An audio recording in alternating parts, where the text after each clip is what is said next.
There's a photograph of a man and a woman standing outside a restaurant. Now, can you identify the man in that photograph? Salvatore Calvi. And the woman with him?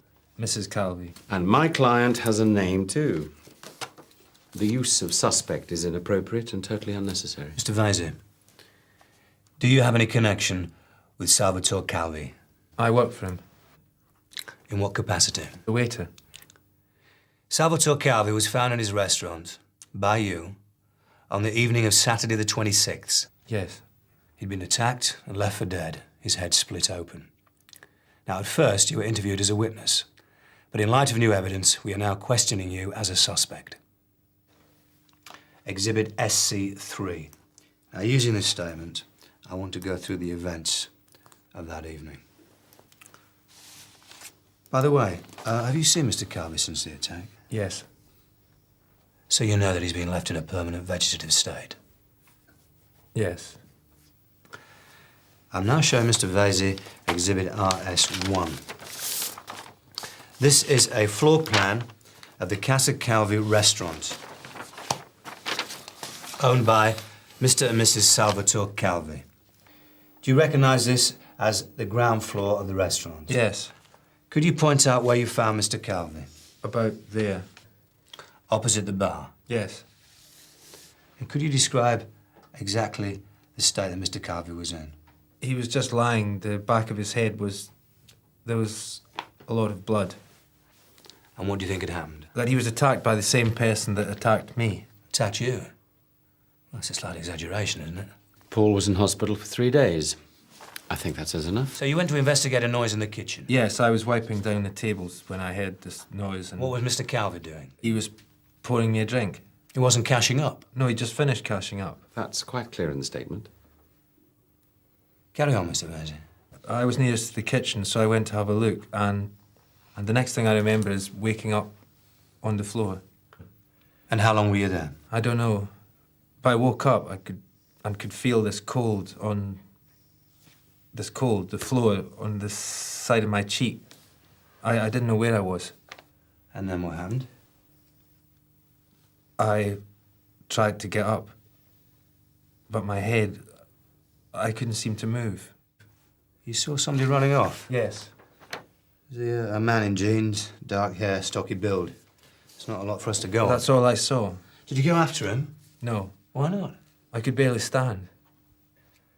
Well, you managed to get back into the dining room easily enough. Eventually, I got back into the dining room. Eventually, yes. And then what? I called for Mr. Calvi, but there was no reply. And then I could see him. So what did you do? I thought he was dead. Did you check? No. Why? I just thought it was better to get help as fast as possible. To be honest, I didn't really know what to do. So you called for Mrs. Calvi? Yes. And she was running a bath? Yes. How did you know? I could hear it. I shouted to her, but she didn't reply, so... So you called the police? Yes. Right. I'm now going to play Mr. Vasey a tape. This is Exhibit JM9, a recording of the emergency phone call made on the evening in question. Now, could you just remind me whether your phone is on the map there? Behind the bar. OK. Police, Scotland Yard. Quick. Please. A robbery. Someone's been hurt. I don't know. But I think he's dead. What is your location? Claydon Street. 24, the restaurant. Casa Calvi. And your name? What? If you could just give me your name. Paul Vasey. OK, Paul. Everything's being taken care of as we speak. Can you tell me your address? I'm at the restaurant.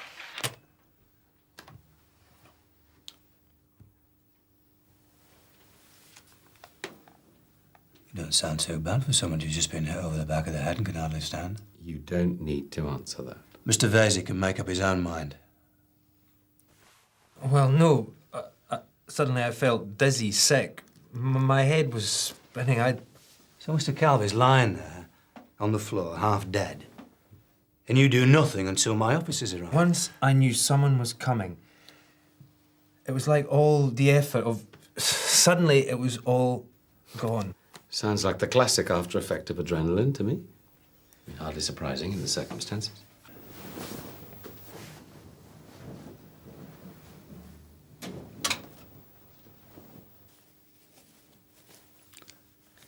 You're the longest serving member of staff. Yes. How long have you been there? 18 months.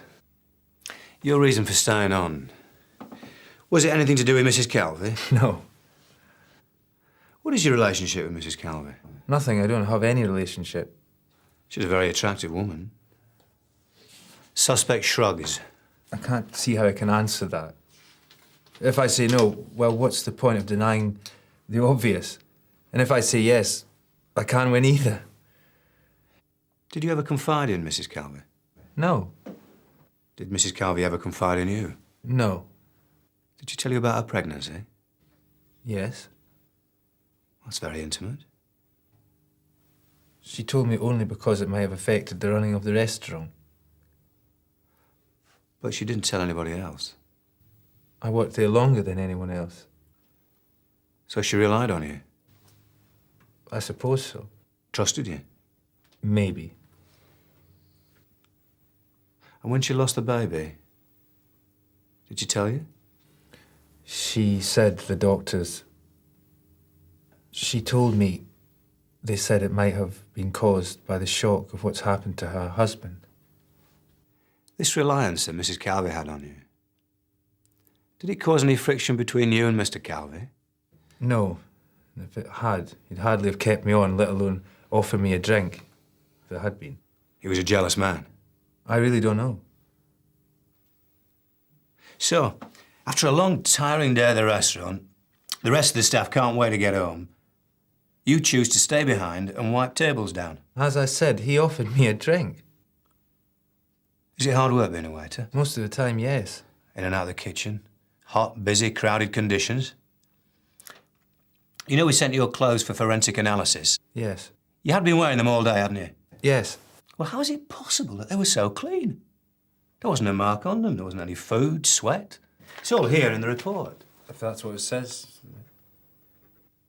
See, whoever struck Mr. Calvey would have been splattered Look, with blood. I'm sorry, but those were the same clothes I'd worn all day. You can check. Ask anyone. We have. So you know. Unless you swap them.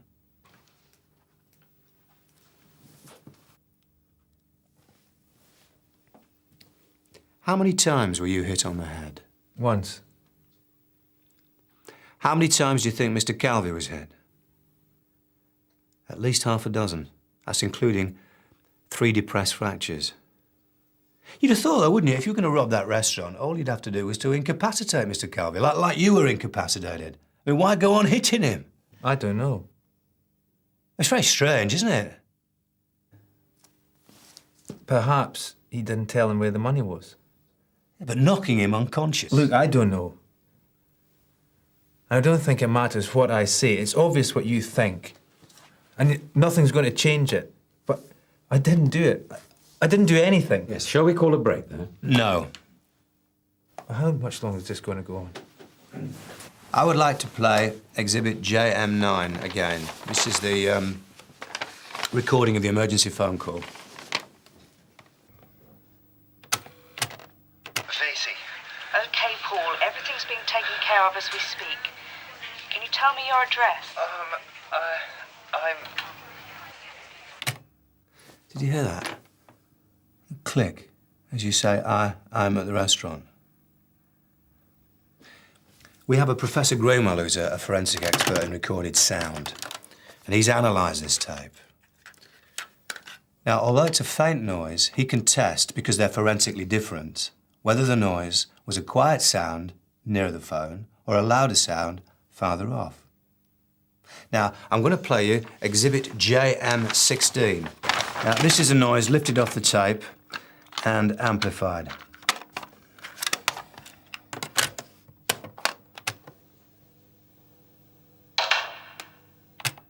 Again.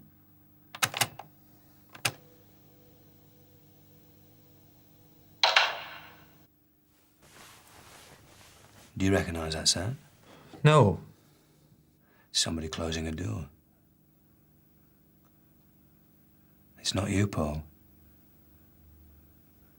Because the cable's not long enough for anybody on the telephone to reach any of these doors. So who else was there?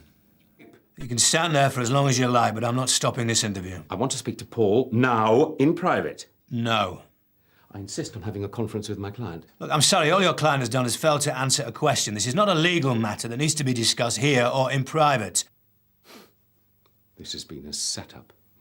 You willfully misdirected my client, and you led him into a false sense of security. You can think what you like, but you know as well as I do I can put questions to your client in any order I choose.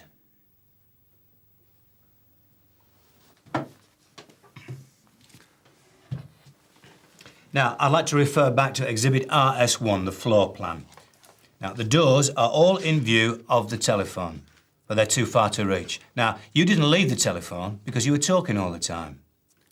So who closed the door?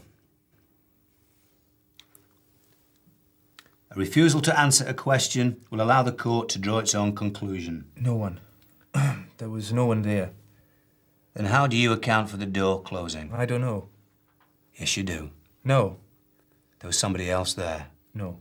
You've been telling us a pack of lies. No. We have known all along. I'm now showing the suspect Exhibit JM12. This is a till roll taken from the cash register from the Casa Calvi restaurant on the night that Salvatore Calvi was attacked. Now, these are all the transactions for that evening. But more importantly, we have the times of each transaction. Now, Mr. Calvi, from this, cashed up at 11:34. That was when Mrs. Calvi went up and started the bath. Now, Mr. Calvi cashed up at 11:34. You made your emergency phone call at 11:55, and that was 21 minutes later. So what happened during all that time? Nothing. I don't know. I was on the floor. I'd been knocked out. But not for long, because Mrs. Calvi was upstairs running the bath, and you shouted up and she didn't hear you, remember?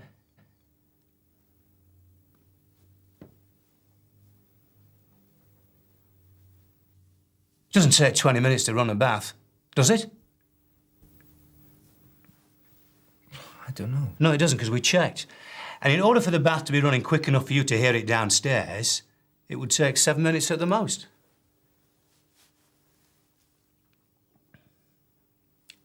It's all gone wrong, hasn't it, Paul? You weren't knocked out. You spent all that time changing into clean clothes, getting rid of the weapon, and anything with his blood on it. No. If you had been attacked, the least you would have done would have checked Mr. Calvi, but you didn't even move. I didn't know what to do. Right, I'd like to refer again to Exhibit RS1, the floor plan. Now, you said you went into the kitchen and you were struck on the back of the head. For the tape. Yes.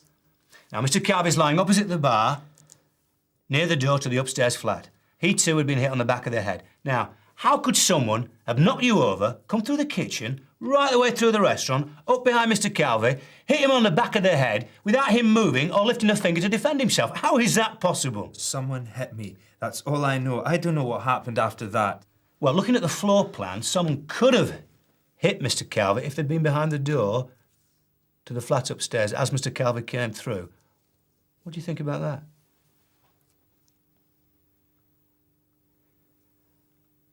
After Professor Grainwell had identified the noise in the back of that emergency telephone call, we asked him which door he thought... Okay, you don't have to go on. What? I'd like to change my statement. Now, wait a minute, Paul. I did it. Paul? I hit him. I tried to kill him. Right, stop there. That's it. I want to speak to my client in private. No. It's all right. Paul? I'm okay. No. Unless I have new instructions from my The client... client's instructions are very clear. So you're saying you tried to kill Salvatore Calvi? Yes.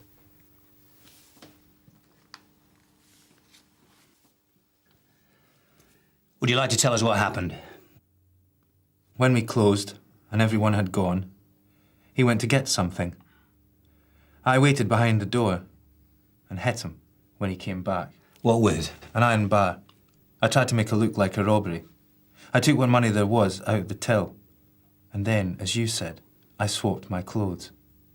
I put them in a rubbish bag and dumped them in a skip.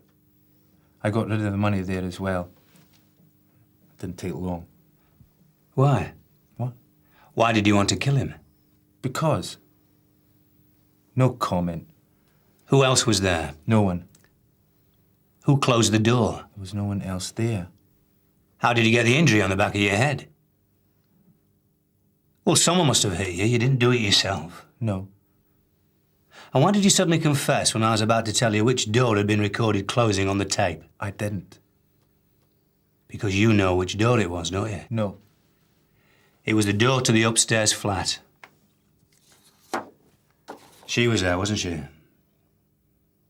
Mrs. Calvey. No. Susan. It was you and Mrs. Calvey. No. Susan. No. It was Mr. Calvey who went upstairs for the bath. Susan called him down. You waited behind the door, Mr. Calvey came through, and then you hit him. Only it wasn't hard enough, was it? He went onto his knees, so you had to hit him again. No. And again, but you kept missing. It was a nightmare. But you had to carry on until you thought he was dead. No. Did Mrs. Calvey tell you she'd had a miscarriage? For the tape? Yes. Did you believe her? Yes. So it would come as a surprise to you to hear that she'd had an abortion. You didn't know that, did you? No. Was it your baby? No. It's odd, isn't it? Mr. Calvey in a coma, no chance of recovery. Susan has a termination. You'd have thought a new baby would have brought hope. At the very least, I think my client should have a break now. I haven't finished. Did you know Mr. Calvey had a mistress? Well, there was kitchen gossip. I didn't know whether it was true or not. It was someone he was thinking of leaving his wife for. Now, did Susan confide that in you? No. Well, according to this woman, Mr. Calvey told her that the physical side of their relationship was practically non-existent. In fact, for the last year, they hadn't lived as a couple at all. So how come Susan was pregnant? It was your baby, wasn't it? No. He was thinking of leaving her, maybe even throwing her out. She was pregnant by a no-hope, penniless waiter. No. But he was worth a few, Bob, particularly if he was dead. She put you up to it, didn't she? No. She mapped out the whole thing from beginning to end, then she stood back and let you get on with it. She even watched you as you tried to kill her husband. No. She helped you change your clothes. No. She hit you on the back of the head. She waited while you made the phone call in case you got nervous. Then she just slipped out of the room, closed the door, went upstairs and waited for the police to arrive. No. She must have ice in her veins. No. No! Paul, sit down. Look, Paul, we know you didn't do this alone. The only person that could have been there was Mrs. Calvey. So come on, lad, we're trying to help you.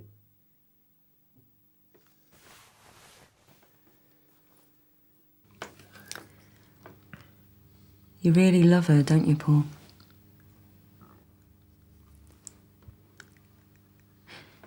You know, I've spent a lot of time with Susan over the last month.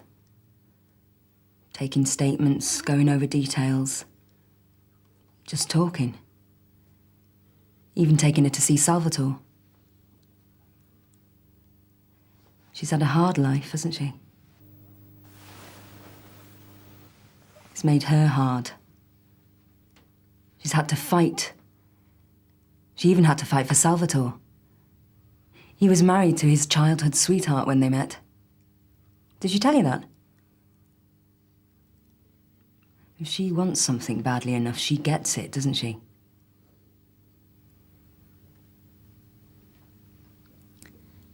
Would you like to sit down, Paul?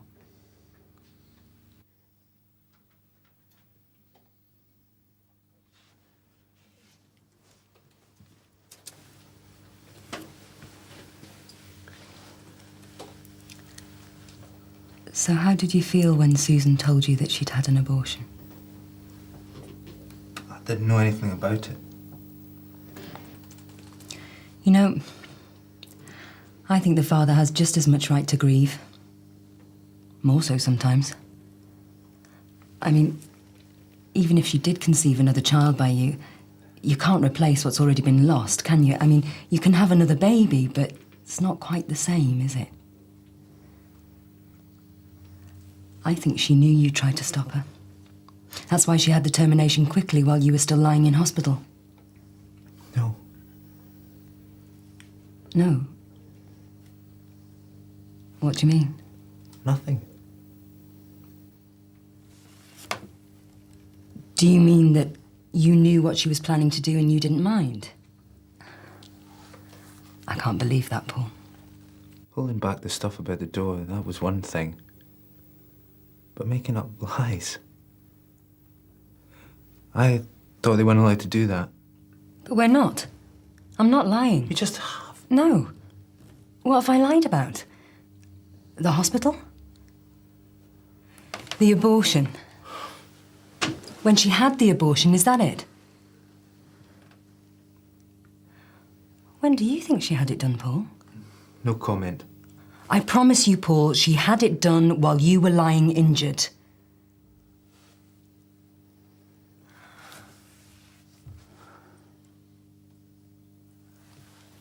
So, until recently, you must have thought she was still pregnant. So she must have pretended that she still was, and then pretended to go through with an abortion, which in fact she'd already had. I think you did try to stop her, but it was too... No. Paul? I'm not listening to this. She's lying. No. You have to believe this. No. I know. I know. Think about it, It's Paul. a trick. It's a lie. It's a trick. No. She went in on Wednesday morning. You came out of the hospital on Wednesday afternoon.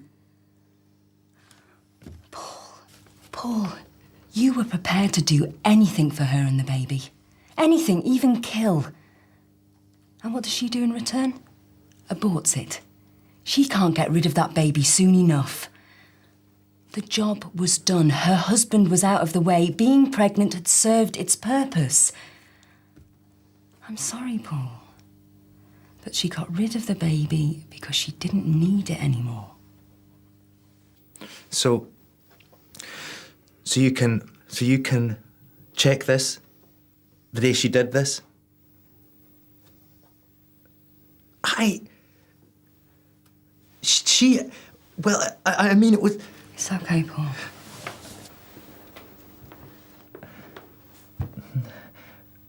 The only thing I ever wanted to be,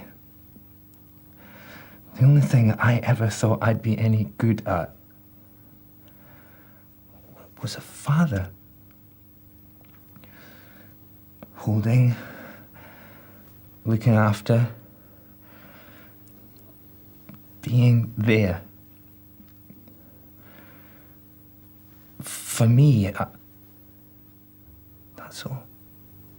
Paul, was Mrs. Calvey with you when you tried to kill her husband?